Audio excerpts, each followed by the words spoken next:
Indigenous Australians make up around about 3% of the population. In Australia, that's getting close to 800,000 people. Less than 300 Indigenous doctors across the country at the moment. Deakin's School of Medicine is really young.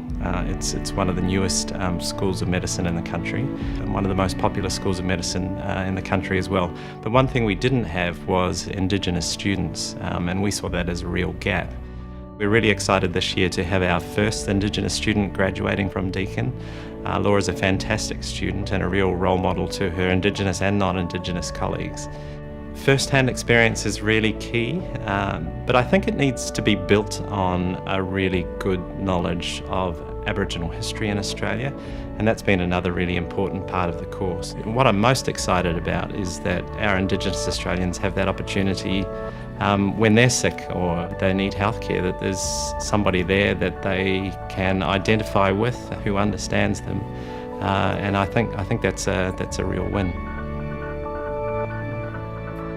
In 2015, the school had just started with its Indigenous entry pathway. It was the first year that we actually recruited students into the course, and at the same time I started in 2015. We've been operating the Indigenous entry pathway since that point, and as far as the number of students that we have, we've gone from what was 2 in 2015 to now 9 in 2018.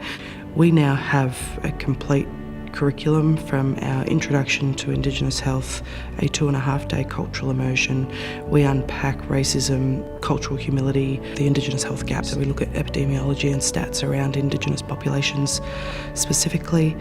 We explore Indigenous health ethics with students, so decision making and their ethical interactions with patients and communities. I work with a really great bunch of people, and for the most part non-Indigenous colleagues, and they've allowed a space for Indigenous health.